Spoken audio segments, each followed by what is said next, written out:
Okay, so the next step, I've gone ahead and I've sewn together the two strips that we cut out for the waist ties in the middle, and we're going to mark where we want the sides of the apron to fall from the waistband. So you take that center point and hold it up to about center, about the belly button, and kind of wrap it around where it's going to tie, and then take your chalk and mark on the sides, just a little mark where you're going to want the sides of the apron to fall from. So at this point, I've finished all of the hemming and edging stitches. This is the whip stitch version and the pinprick along the bottom. This is the front side of the apron, and you can see the two different types of corners. This is the simple folded over, and I just took a couple of little stitches there to hold it shut. And this is the mitered corner where we folded the triangle underneath. And again, you can barely see it, but I just took a couple of little stitches in there to hold it shut.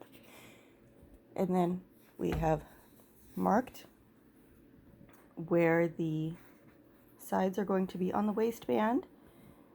And this is the center of the waistband. It's just held together by straight stitches. Really simple. And then pressed open.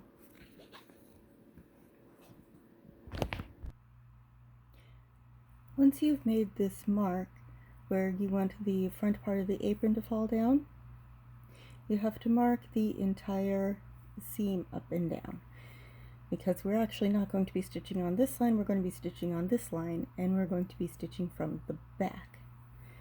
To do that, the easiest way that I have found is to fold on that line and make sure those edges are lined up so that they're flat and even, like so. And just take your tailor's chalk and run it along that fold, along the edge of the fold.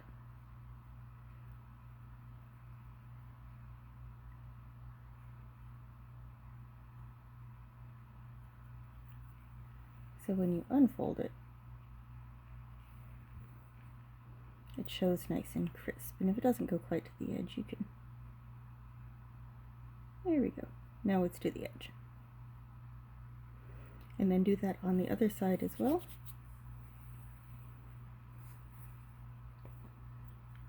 So here.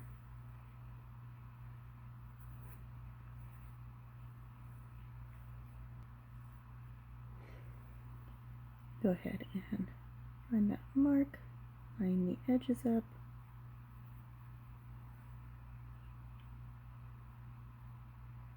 and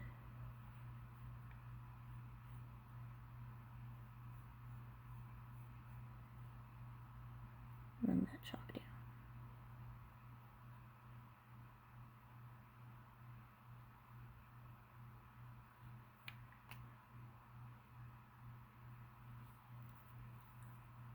So, that one's not nearly as pretty. And then you pick up and start running your straight stitches, your two lines of straight stitches down, one end to the other, in preparation for the gathering.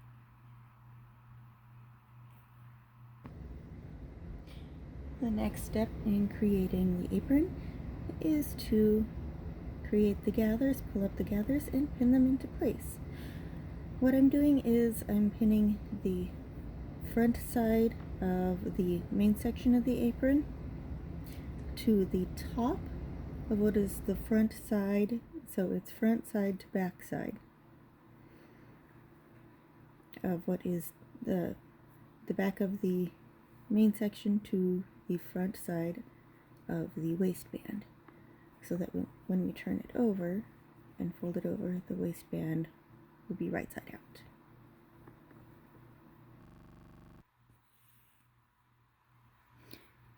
next step is to backstitch across and make sure that it's sewn down well.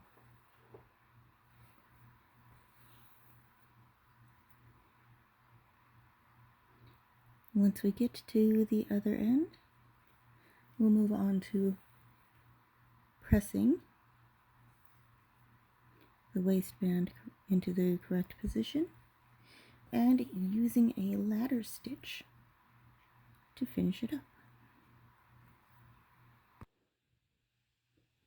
Once we have this all stitched across, it's time to do some pressing.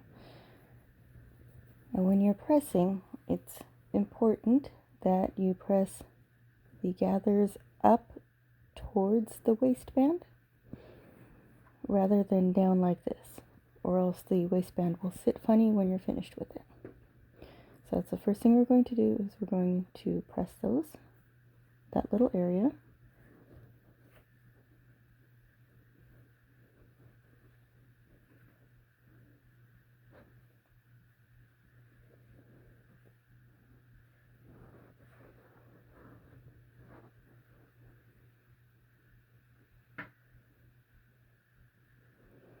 And then I'm just going to go ahead and finish pressing across down the ties on both sides. And when I get done going down the ties here, I'm going to fold over a seam allowance here and press the other side of the tie. And then fold it over so that it's just barely covering the stitches here, and press it in half. And the seam allowances, once they're done, should right about match up so that those will be even.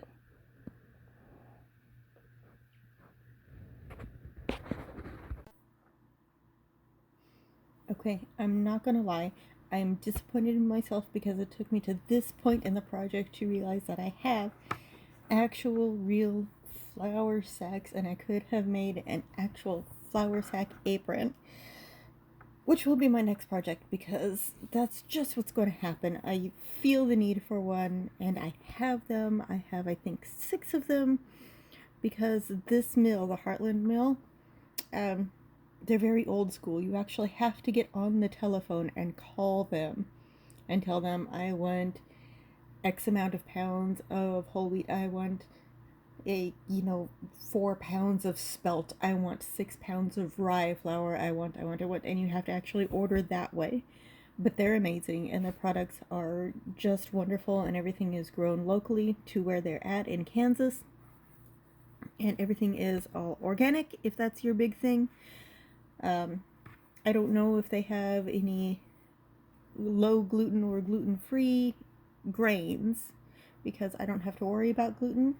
But they do have, like I said, they have spelt, which is amazing to work with if you don't have half a clue what you're doing. And if you don't, there are recipes online all over the place. And it's actually better for diabetics than pretty much any other grain out there that we've been able to find, which is a concern in this household because my other half is diabetic. So there is that. Anyway, now that that rant is out of the way, I'm down to the point of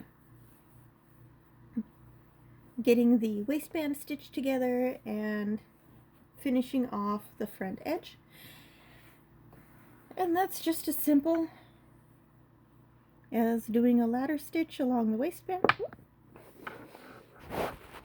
dropping the thimble, doing a ladder stitch along the ties of the waistband, and then when I get to where it's attached on the front and it's pinned down, just that invisible hem stitch, the pinprick hem stitch, and then pull that last thread out, and you have a completed apron.